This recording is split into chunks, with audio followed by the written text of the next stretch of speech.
Usetlayo ukholwa ukuthi cishe bathathu abantu abasiza uBester ukuthi aphunyuke ejele. Usetlayo uthi kumele kuphinde kuphenywe nezikhulu zomnyango wokuhlunyeliswa ezavumela ukuba kungeniswe isidumbu ejele nokuyisona esangqongqiswa ngomlilo esikhundleni sikaBester.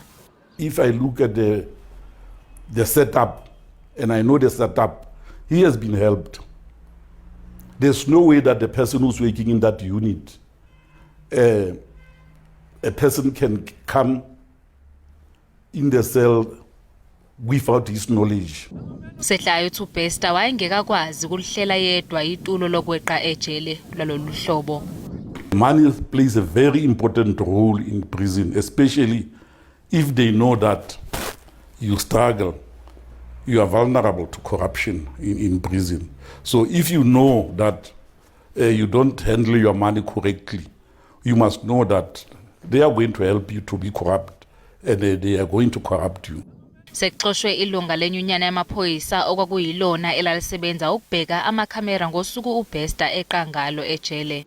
It's very dangerous when a member is attending a disciplinary hearing already he has no or has knowledge of his or her fate.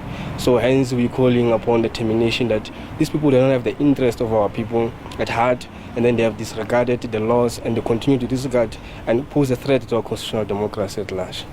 Isapho ithi idumele ngendlela umnyango wezokuhlunyeliswa kwezimilo oluphethe ngayo lolu daba.